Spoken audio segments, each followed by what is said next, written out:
This is the London Fintech Podcast, brought to you by your host, Mike Ballerman, bridging the worlds of suits and t-shirts, of finance and technology, bringing you insights, stories, and inspiration from the golden age of opportunity and innovation happening in London right now.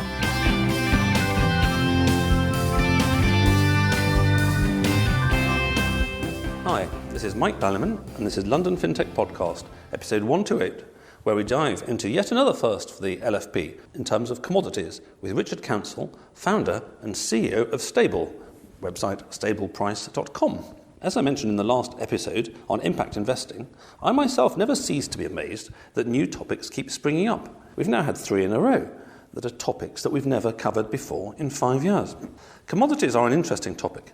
In our modern, overly financialised world, they are something that most denizens of the cities have very little to do with. I've seen more than most FS, but the nearest I got to commodities was starting to take a look at Sharps Pixley, the gold bullion dealers whose origins went back to 1783, acquired by Klein Watts in 1966 on the behest of the Bank of England. Sharps Pixley were one of the old 5 London firms that set the price of gold in London every day. But even this leapt out of the fold in 1993 before I'd got my teeth into it. There really ought to be a proper history of the city, per se. Maybe there is, but I haven't seen it yet. However, back in the day, the city was pretty much London, and before shares existed, the Royal Exchange, which was opened in 1571 by Queen Elizabeth I, was a market for real stuff. Only later, well before the London Stock Exchange, did it expand into shares. So the origin of the city totally is trading real things long before it traded money and abstract things. Thus, there is something romantically full circle about fintech embracing commodities. I say fintech, but really I mean Richard and Stable. He can tell us whether he's terribly lonely or whether he got Queen Elizabeth II to open his offices and has lots of competitors. Stable's message is making hedging simple. Less than 10% of the world's commodities can be hedged on a liquid exchange. That makes price risk management difficult for millions of businesses around the world. Registered users can choose from hundreds of diverse commodities and get a free quote to protect their business in less than 2 minutes. Contracts bought on the platform are underwritten by global underwriters at Lloyd's of London. That sounds good, doesn't it? Plenty to talk about, so let's get on with the show. Hi Richard, thank you for joining me today. Very good to be here, thanks for having me. So, it's a beautiful sunny morning in London, a little bit before Easter. Spring is definitely springing in St James Park, and the life of a podcaster is always very varied. Yesterday I was recording the previous episode and it was in the south end of Hoxton in a not entirely salubrious front door, whereas today I find myself probably a par 4 away, if the buildings weren't in the way, from the great dictator in 10 Downing Street and in a very smart club of farmers. So farming is quite a good way to start. We are in the Farmers Club. You have extremely smart offices down here. And I was asking the connection, and you were saying that you're one of those people who are, as well as doing your clever stuff, which we'll come on to, and hedging and all these kind of things, you're one of these people who's had a sort of certain arrested development in that you're still having the Neolithic lifestyle, in that you're farming, and these are the sort of people who are taken for granted, forgotten about, and all that kind of stuff. But even fintechers and even people working in the tech world, they need to eat. And we can easily forget that all food does come from farms and take it very much for granted. Exactly right. I was talking to someone only the other day and I asked him about how worried you are about Brexit. And it was a farmer and he said, look here, I take very great consolation in the fact that there are 60 million people that are just 4 hours away from their next meal. And I thought that was an absolutely brilliant way of describing it. He had a rise above it mentality. So, yep, we're here at the Farmers Club. Absolutely. And the farming is one of the things that really is going to be affected mega big time by Brexit, because for better and for worse, we've been in about 40, 50 years by now, and the whole farming, agricultural commodities market has been massively influenced by the single market and its distortions and pluses and minuses and all that kind of stuff. So it must be a far more uncertain time for farmers than for anybody else. It's extraordinary, that level of uncertainty at the moment. I say here on a beautiful sunny day, we've got lambs at home at the moment being born, and we think about Brexit, but we don't know what within 20 or 30% what those lambs will be worth when they're fully ready to go to market. So that is a very, very real world example of just how uncertain the dreaded Brexit word is for British farming. Yes, absolutely, and there's lots of hysteria that we've all had to put up with in the media about some pretty petty things like, our airplanes won't be able to fly over Ireland, or, we'll run out of drugs and nonsense like that.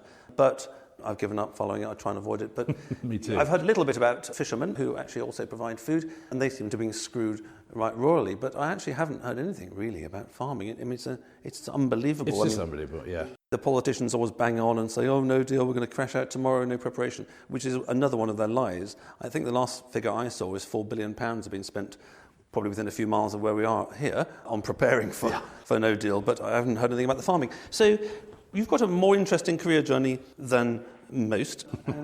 Diverse, should we call it that? Exactly. You've ended up combining being a Neolith with a Techolith, which must be the sort of two ends of the evolutionary scale. Exactly right. As a podcaster, of course, I'm a Paleolith. I'm a hunter-gatherer. I go around hunting and gathering. So why don't you tell us all about your career? You've been all around the world. You've done interesting things. Yeah, I mean, a real mixture, really. I mean, typical. So I'm in my early 40s now, and when I was sort of approaching, wondering what to do, actually my father was very keen on me to go out and go do other stuff before coming back to farming. And so I studied economics at university, and then naturally sort of thought, well, I'd better go into the city then and try and find out a little bit about that. So I ended up at Tradition on the trading floor there. Trading what? Swaps, basically. So I loved it. I absolutely loved it. It was kind of everything that farming wasn't at that time. This was like pre-ag tech and pre all of this kind of technology. I mean, to me at the time, as much as I love it now, at the time I thought it was literally the most boring industry that had ever been created ever. So there was this kind of neat, very, very exciting other world going on there. But actually, quite often, really then, at that stage, I was sat in the city thinking, okay, this is fine, but I can't see myself doing this for another 10 years. And at the time, it was when organic food started really booming, pre-supermarkets, basically. Was this 90s? Late 90s, yeah. So, and I remember saying to Dad, look, we should convert the farms at home to organic, and I will quit my job and we'll set up a mail-order organic food business.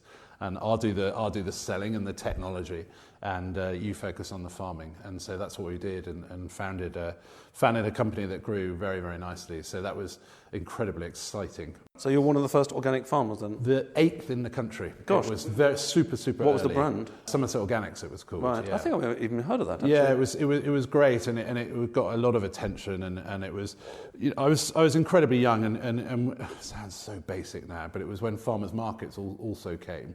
So we ended up marketing ourselves at farmers markets, and that was fantastic. But ultimately, I became fascinated in how technology could connect consumers to farmers in new ways, and that really started a whole journey that involved getting more and more into the technology and less into the actual farming. Yes, it's interesting. I was remembering Nigel Verdon on a podcast a few years back, and Nigel's got a great history in FS and in Fintech, founding Currency Cloud. And he says he did the first online FX deal in 1991 on a leased line in the city. But the interesting thing, talking to him about his background, was that he had some internee summary job or something like that, or first job, which involved doing software for painting cars more efficiently. Yeah. And the wonderful thing about being grounded in the real world, by which I mean non-abstract world, is that it's bloody obvious if your car ain't painted a bit in the back. You go, oh, look, it's missing a bit of blue over there. Exactly. It's so and true. the same thing about the business. I think that people do start from a too abstract perspective these days, and you somehow don't get a feel in your bones. Even if you're standing there at a farmer's market and your blue cheese ain't selling or something like that. It's so real, it's so immediate. Exactly. Yeah, and totally what do you got to do? Well, either you've got to find people who like blue cheese, or you've got to put the price down, or something like that. And I think it gives a really good grounding. It goes to the heart of it, though, doesn't it? Because now, as software becomes easier in cloud-based technology, it's so easy to build something. It's actually, I find it personally, maybe it's just me, but it's actually incredibly hard to find a real-world problem that needs solving. And that is actually the harder part of the process these days. So, yeah, my only answer was to go back to what I inherently knew and work from there. Yes, absolutely. I mean, that's why I'm saying I've been fairly amazed that I happen to have had 3 London buses coming along at the same time in terms of topics that I hadn't covered before, because naturally sometimes I sit down and think, what haven't I covered before? And a bit like Sherlock Holmes, the dog that doesn't bark is always the hardest one to spot. So you were busy at sort of farmers markets, being organic and that kind of stuff, but then at some point you were sort of busy drinking wine and going around the world in Chicago and other places. Yeah, here's a funny story for you. So part of that online, we actually built an online farm shop, and this sounds really old-fashioned now, but we surrounded the farm in webcams so you could actually see where your food was coming from. Anyway, this culminated in a marketing wheeze that we dreamt up, and at the time, this is going to date us, it was when Big Brother had just come out. So we decided to do the same for our pigs and created this online initiative called Pig Brother, where you could view the pigs and vote out your least favourite pig. I mean, it was clearly ridiculous. But what was fascinating by that is, one, the technology behind it. This is a long time ago. But actually, 2.8 million people came and played Pig Brother and voted out their least favourite pig. There were 5 pigs, and they were called Blair, Brown, Widdicombe, Portillo, and Beckett. I'd slaughter the lot. The best thing was Portillo was very keen on Beckett, so we had a lot of fun with it. It was great. But it was an example of where you could take, we're talking very early stage web technology, and connect with people in new ways. And I thought that was an absolutely fascinating example of just how exciting where technology meets real world, in my case farming, but in so many other areas as well. And then what was the Chicago gig then? Well, so out of that it got such attention, that kind of work I was doing in kind of really online marketing, I suppose. And I ended up kind of got invited to work with Skype and other businesses that were starting out. And I founded a company in the farmhouse. And frankly, it didn't work in the UK. It was hard graft. But we started realizing our customers were coming in from America. So by just following the money, we ended up in Chicago and building up that company, and that eventually became data science, the data science behind mobile phone software. So yeah, that was an extraordinary journey, but it all became about the technology, and for me, data science and big data became the equivalent of what I was doing in the early days. Really exciting stuff, and the ability to change, game changer basically. Fascinating, and it really is a varied career and obviously lots of lessons that you can bring to bear today. So what was the origin of stableprice.com? Did you wake up 4 o'clock one morning and think, I know what I'm going to do today, I'm going to found stableprice.com and we're going to hedge commodities? Where did it arise from? It was a long time coming, actually. There was no one defining moment. But what I can point to, so I was sat in Chicago, and clearly you're there, it's sort of the home of commodity risk management, if you like.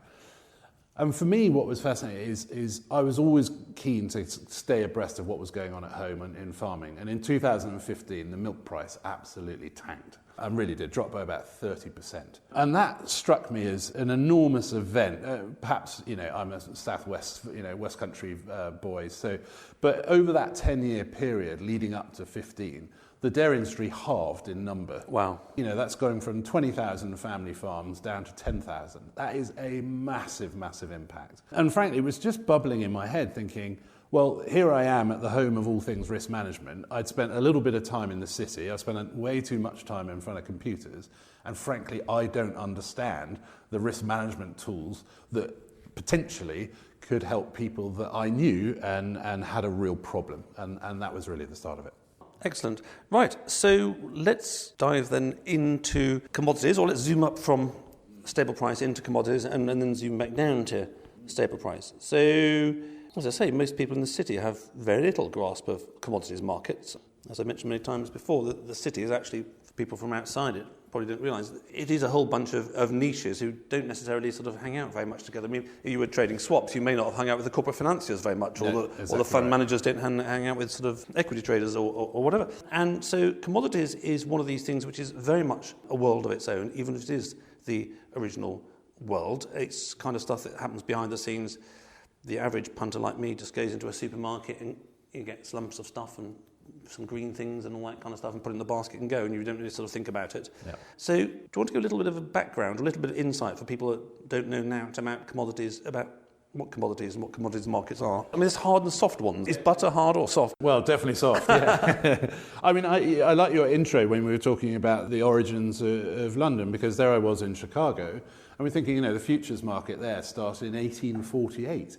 I mean, they've had 150 years of risk exchange, really. And that's really what I became fascinated with, is that very, very basic exchange from a producer who has a risk of price falling and a buyer who has the risk of price rising. And that idea of just a simple exchange from one to the other in an organised setting, that is really as basic as it gets in our world. Clearly, fast forward to today, and so much has changed there. So much has kind of moved, whether it be high-frequency trading or the arrival in the 70s of, the options and everything else. So to me, it's been that gradual erosion of the reality of what we're trying to set out. In a software world, it's that problem that's actually being solved. And I think we've got a little bit too far away from that. And where technology can really come back and say, well, let's zoom back into the problem we're solving and do it in a better way. So can we just define commodities? So let me think about this. So there must be what you might assume extractive commodities, stuff that people dig out of the ground. So I must have mentioned in the intro, there is a gold price, there is a price of gold, there is a market for gold. Precious metals. And then obviously the oil is a huge market that comes out of the ground as well. And copper, aluminium, and all these sort of other metals come out of the ground. They're all commodities. They're presumably all hard commodities, is it? All hard commodities. Is oil a hard commodity then? Yeah. Exactly. Oh, fantastic. Okay. Just to confuse everyone. Yes, exactly, just to confuse everyone. So oil is a hard commodity. And then you get stuff, what people eat. So there's obviously wheat and corn and grain and all that kind of stuff, which are mass market. But I'm wondering when commodity markets, as it were, cut out. So is there a commodities market for milk, which is obviously a massive product in the Western world, or is there a commodity market for apple? Where do these markets start and where do they stop? The real problem, where you get a limiter here, is where you can't get a standardised product. That's where soft commodities are very, very difficult. So you have a very standard ounce of gold. An ounce of gold is incredibly easy to trade. When you think about soft commodities, different grades, different qualities, incredibly different. We had a guy over here in last week talking to us about metals.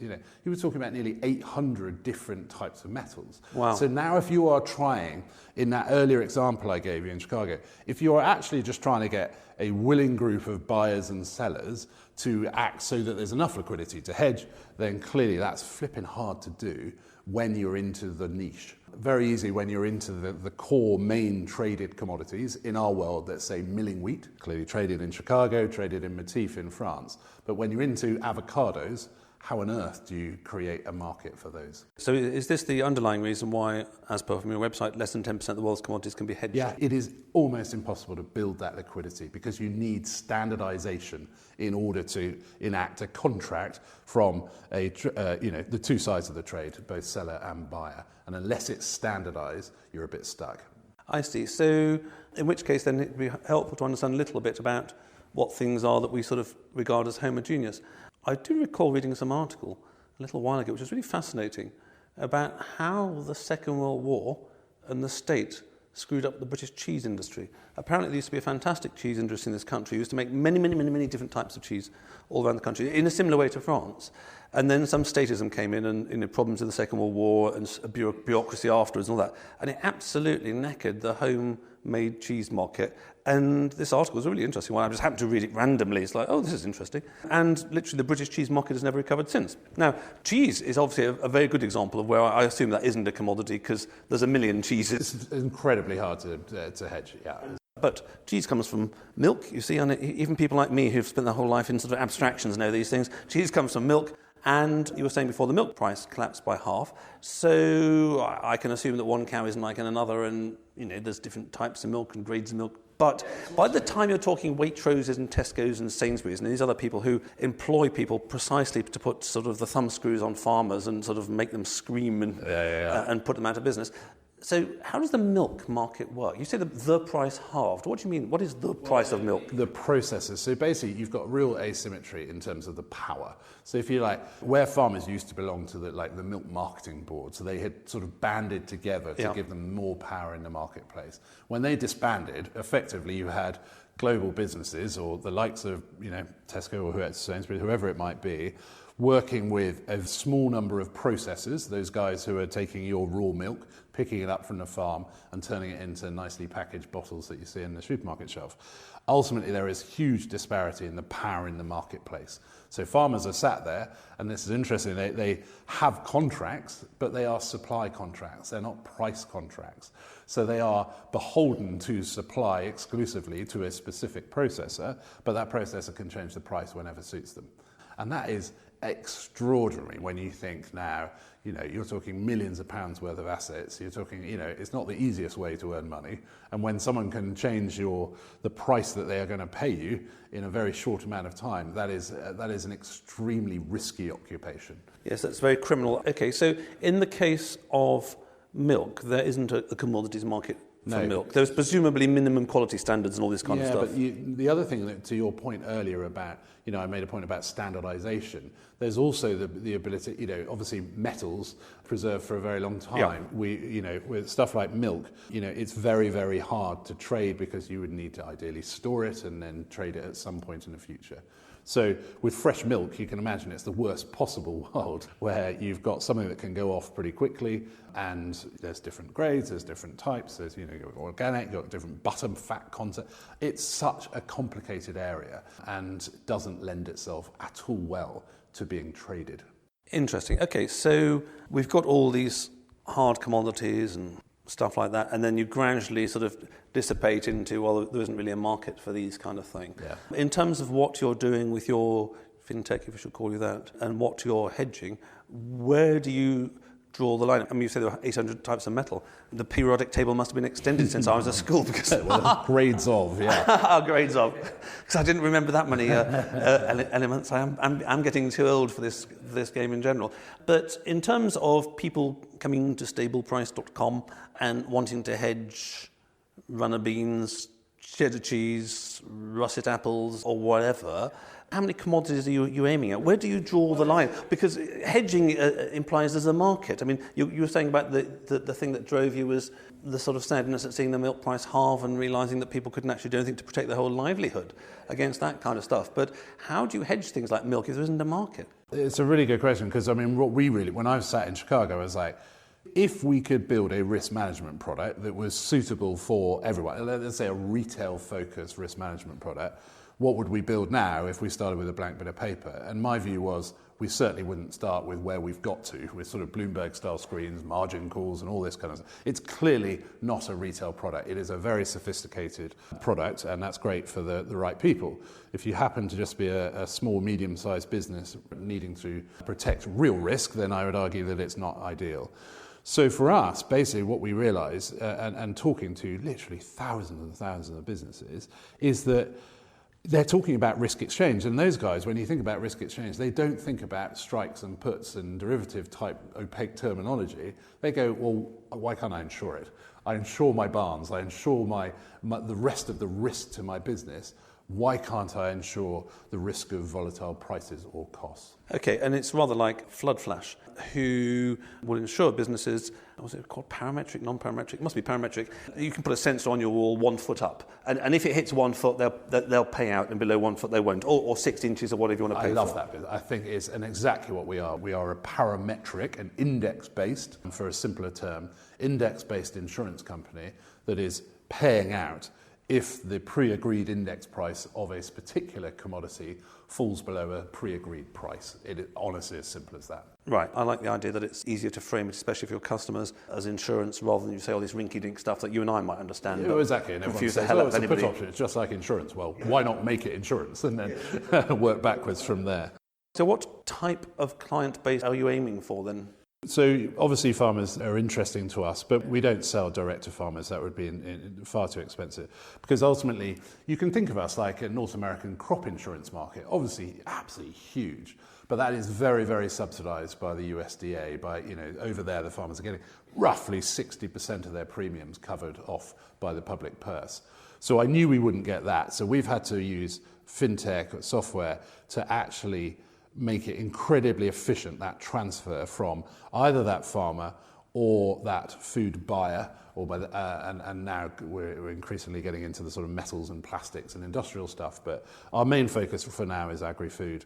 So for them to actually come on and effectively sell that risk to an underwriter, we need to make sure that our bit in between those two parties is as thin and as efficient as possible. So you're kind of, in a different sense, you're kind of like an insurtech at the moment, and you're a broker, you're not the underlying insurer. No, we don't take risk ourselves. Yeah. So if it's not so easy to segment it by client type, what kind of volume of transaction are you targeting? So last episode, Ticker, Impact Investing, you can download their app and put £5 in it and they will invest it for you. Yeah. I assume you can't sort of hedge £5. What's your minimum deal size? No. So that's one of the... So when I set out this, my grandiose vision for this was, can we democratise hedging, basically, risk management? And yes, when we decided to design this, we designed it, frankly, with farmers in mind, because I thought if I could simplify hedging enough for my dad, in all honesty, could that, that I knew then could have applications for other sizes of markets. So what was fascinating is, though, when we went around and spoke to people, and that included fairly large food buyers, food manufacturers, so we're talking 50 to 500 mil turnover businesses, and I explained to them what I was doing with my farmer hat on. What was staggering is the majority of them said, well, don't leave us out because we don't understand derivatives either. Fantastic. And that was like a moment where I realised that there was a bigger application for what we'd set out to do. At the moment, what's the sort of minimum size of deal that's relevant? So our smallest one is 100 tonnes. So we're talking, a premium of £1,000, basically. Oh, I see. All the way up to $100 million, a very, very wide range. But I love the fact that there is no marginal cost. It's available to the smallest farmer in Wales, we were talking about sheep farming earlier, all the way through to a fairly hefty food manufacturer. And every fintech that's been on the show has had concerns over marketing, sales, reaching clients, and all that kind of stuff. But it's one thing if you're a kind of Monzo and you hit when you're trendy and the word gets out and people download your pink card or whatever it is, orange card or something, coral card. And your demographic actually for businesses like that is fairly well defined in terms of in central London anyway, so the word can get around, and same with Revoluts and that kind of stuff. But in terms of the market you're talking about not to sort of segment them or pigeonhole them, but you're talking about people who don't actually sit in front of computers all day and don't actually obsess about the stuff that you and I might in London. On the farmer side, you're absolutely right. But actually, truthfully, maybe I'm definitely not hip or trendy, and therefore I love existing in weird and B2B niches. There's not many people sitting around with a whole bunch of data scientists looking at solving... How do you reach your clients? Well, we're very lucky. So what we've done is realise that we couldn't replicate those relationships that farmers have. So, let's take a co-op like in France, like Actora, for example. They've got 60,000 farmer members. We do a deal with Actora. They offer it on to their farmers, and then they aggregate it for us. So that is an incredibly efficient route to market. I see. So you're kind of B2B2B, exactly. or B2B2B2C, or yes, what? A lot of Bs, but you're a B to groups of Cs or groups of Bs. So there's one side. So co-ops, banks, we're working with other insurance companies. But on the flip side, in the corporate sort of B2B, that's our team here who are speaking to them and dealing with those more bespoke inquiries. Okay, so one thing you sort of mentioned in passing as I was sort of busy talking over you was obviously something that Fintech can bring to the party, which is sort of data science and all this kind of stuff. I mean, this is always a silly question because the answer, why didn't somebody do this before, is always, well, don't know, but they didn't. I have kind of stuff. I think sometimes that is true. In our world, so I spoke about we are interested in the niche. We want to solve a problem. If you happen to be a Nestle or a farmer with 50,000 acres, you are very happy because you have Matif there or you have Chicago there. You don't have a problem.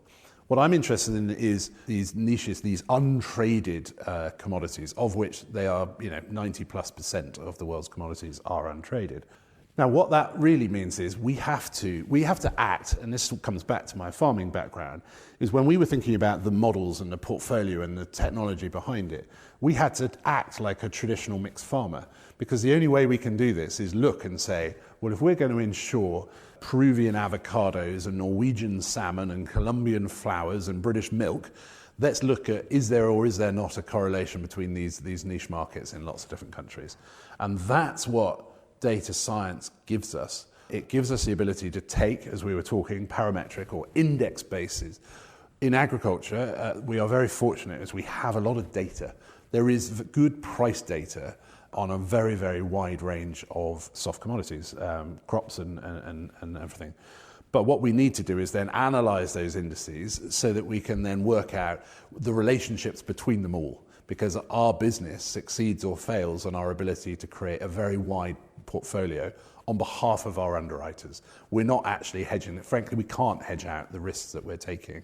We can spread it extremely thinly, and that's exactly what we do. So data science is at the heart of what we do.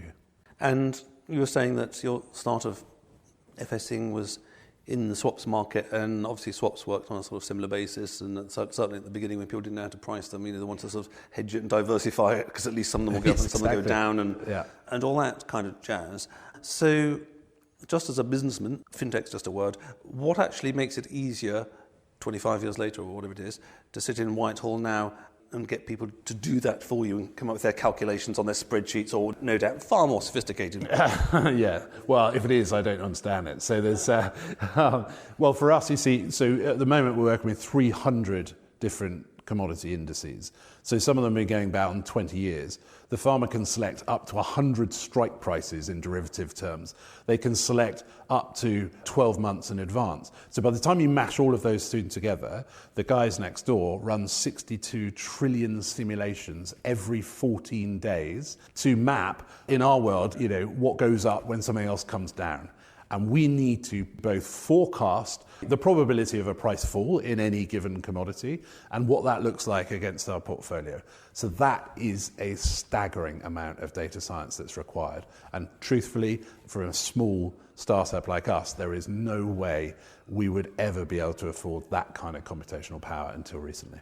I see. So, well, in the first case, it's obviously the availability of laptops, which weren't around when I started working. Yeah, exactly. They've not been around when you were doing your swap stuff. And then secondly, the data is so much easier to get. You don't have to buy a data streaming terminal or a Bloomberg terminal. Yeah, exactly, yeah. And also in the modern world, going back to neoliths and paleoliths and all this kind of stuff, it's kind of information liths. It is an information-y It totally is. world. Do you know the irony is, though, around the world, farmers typically belong to these levy boards. What's one of these? In the UK, it's called the AHDB. So every time you sell something as a farmer, a very, very small percentage of what you're selling goes out as a kind of a fee to the levy board, and they collect data, and their job is really to promote the industry. So it might be the lamb industry or whatever it might be.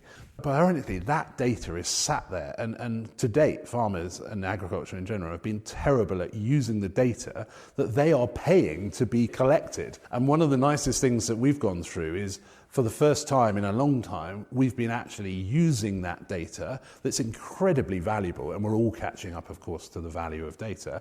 But it was sat there in dusty cupboards, either at DEFRA down the road or in these levy boards. And here it's the HDB, in Ireland it's Bord Beer, in Australia it's MLA.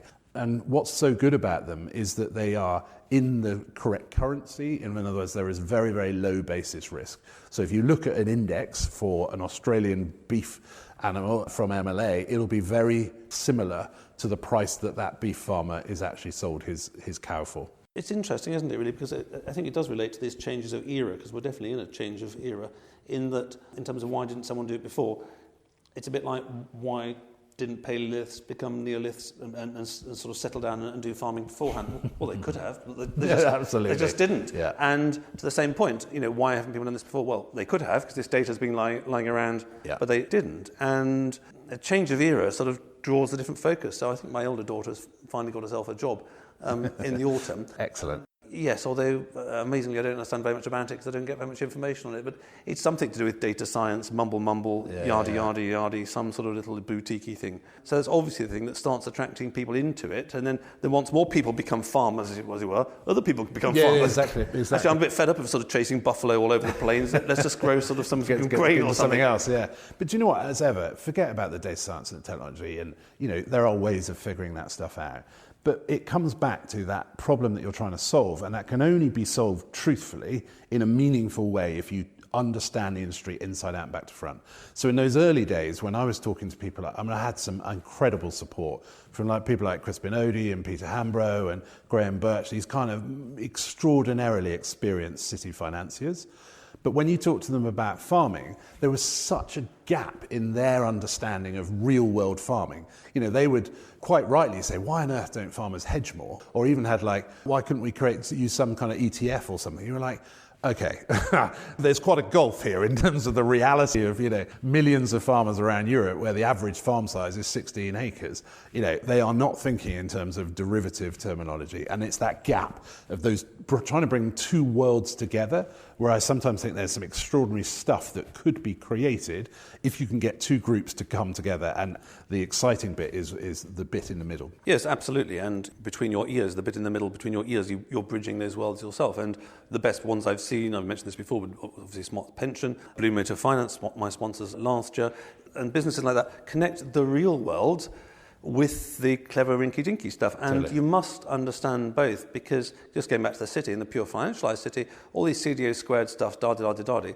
were traded by people coming at this from a kind of a mathematics perspective who played with numbers. But numbers are an abstraction. And actually what was going on is loads of mis-selling of mortgages to people who couldn't afford it, etc., etc. So you don't need to convince me, and hopefully by now the audience don't need convincing, that actually if you want to get into something, it's really good to understand it as well as just a bunch of numbers. Inside out and back to front, yeah. It has to be instinctive before you can really make real headway. Good. Right. Well, before we wrap up the show, I'd like to thank all the listeners out there. I presume all of you eat food, and therefore you should be all thanking Richard and the like for keeping you all alive. We forget it so easily, but there is a value chain here. I'd also like to thank my brand partners of the podcast, Smart Pension, who are fast, secure and free.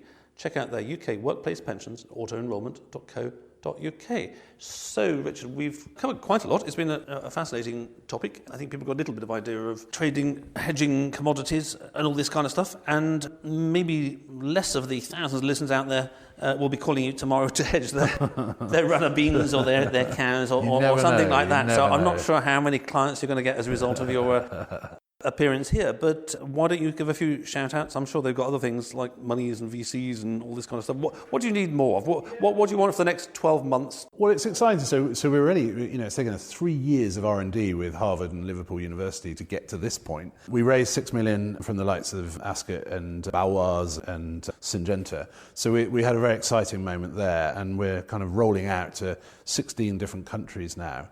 So I would say clearly probably not many farmers on the audience, but back to our original way of our route to market is via partners, and that's something really interesting if anyone would like to get in touch, because we've started very much in the agri-food business, but niche plastics, metals, as we spoke about, there is no limit really to where we can go as a global risk management platform. So as ever, if people want to get in touch, we'd love to hear from them. Excellent. Well, thank you very much for that. It's been very fascinating connecting the world of real stuff, the stuff that actually keeps us all alive, with all the rinky-dinky, data sciencey, cloud computing-y, fintech-y stuff, and going back to where you started as one of your earliest experiments, this amazing interwebby world where you actually you don't need a farmer's market, you don't need to do your little stall. Straight connection, yeah. And it can be done virtually. So that's fascinating, and I wish you every success in the future. Thanks for having me.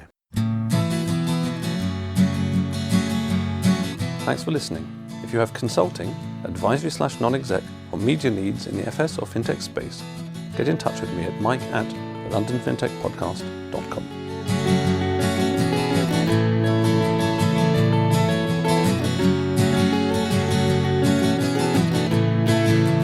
We could sit in a bender all day, watching the firelight dance, watching the firelight dance. We could walk in the mountains before dawn, watching a happy moonrise, watching a happy moonrise.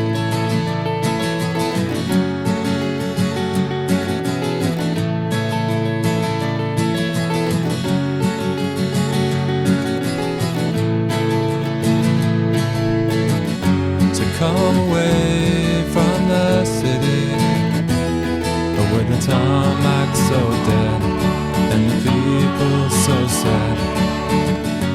Come away from the city, with the